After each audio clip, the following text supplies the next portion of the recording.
Deuxième livre des rois, chapitre 13. La 23e année de Joas, fils d'Achazia, roi de Juda, Joachaz, fils de Jéhu, devint roi sur Israël à Samarie, et il régna 17 ans. Il fit ce qui est mauvais aux yeux de l'Éternel, car il suivit les péchés de Jéroboam, fils de Nébat, par lesquels il avait fait pécher Israël.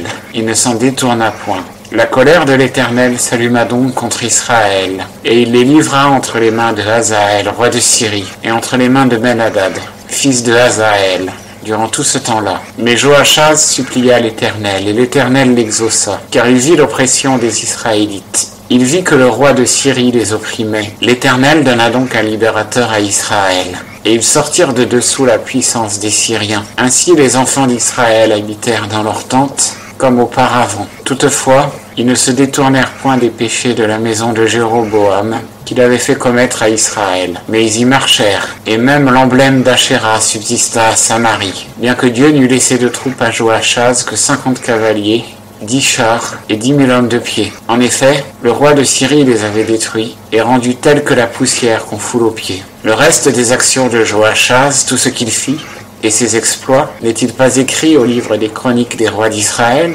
Joachaz s'endormit donc avec ses pères, et on l'ensevelit à Samarie. Et Joas, son fils, régna à sa place. La 37e année de Joas, roi de Juda, Joas, fils de Joachaz, devint roi sur Israël à Samarie, et il régna 16 ans. Il fit ce qui est mauvais aux yeux de l'Éternel, et ne se détourna d'aucun des péchés de Jéroboam, fils de Nébat, par lesquels il avait fait pécher Israël. Mais il y marcha. Le reste des actions de Joas, tout ce qu'il fit, et la valeur avec laquelle il combattit contre Amatsia, roi de Juda, n'est-il pas écrit au livre des chroniques des rois d'Israël? Et Joas s'endormit avec ses pères, et Jéroboam s'assit sur son trône.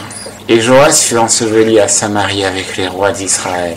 Or, comme Élisée était malade de la maladie dont il mourut, Joas, roi d'Israël, descendit et pleura sur son visage, disant « Mon père, char d'Israël et sa cavalerie. » Et Élisée lui dit « Prends un arc et des flèches. » Et il prit un arc et des flèches. Et Élisée dit au roi d'Israël « Tends l'arc de ta main. » Et quand il l'eut tendu, Élisée mit ses mains sur les mains du roi et dit « Ouvre la fenêtre vers l'Orient. » Et il l'ouvrit. Et Élisée lui dit « Tire. » Et il tira. Et Élisée dit « C'est une flèche de délivrance de la part de l'Éternel, une flèche de délivrance contre les Syriens. Tu frapperas les Syriens à Aphek, jusqu'à les détruire. » Élisée lui dit encore « Prends tes flèches. » Et il les prit.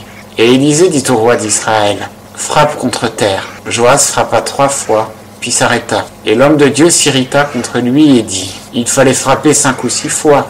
Alors tu eusses frappé les Syriens jusqu'à les détruire. Maintenant tu frapperas les Syriens 3 fois. » Et Élisée mourut, et on l'ensevelit. Et l'année suivante, des bandes de Moabites entrèrent dans le pays. Et voici, des gens qui enterraient un homme virent une de ces bandes, et jetèrent l'homme dans le tombeau d'Élisée. Et cet homme, étant allé toucher les os d'Élisée, revint à la vie, et se leva sur ses pieds. Or Hazaël, roi de Syrie, avait opprimé les Israélites pendant toute la vie de Joachaz. Mais l'Éternel leur fit grâce. Il eut compassion d'eux, et il se retourna vers eux à cause de son alliance avec Abraham, Isaac et Jacob. Il ne voulut point les exterminer, et, jusqu'à maintenant, il ne les a pas rejetés de devant sa face. Alors Hazaël, roi de Syrie, mourut, et Ben-Hadad, son fils, régna à sa place. Et Joas, fils de Joachaz, reprit des mains de Ben-Hadad, fils de Hazaël, les villes que celui-ci avait conquises sur Joachaz, son père. Joas le bâtit par 3 fois,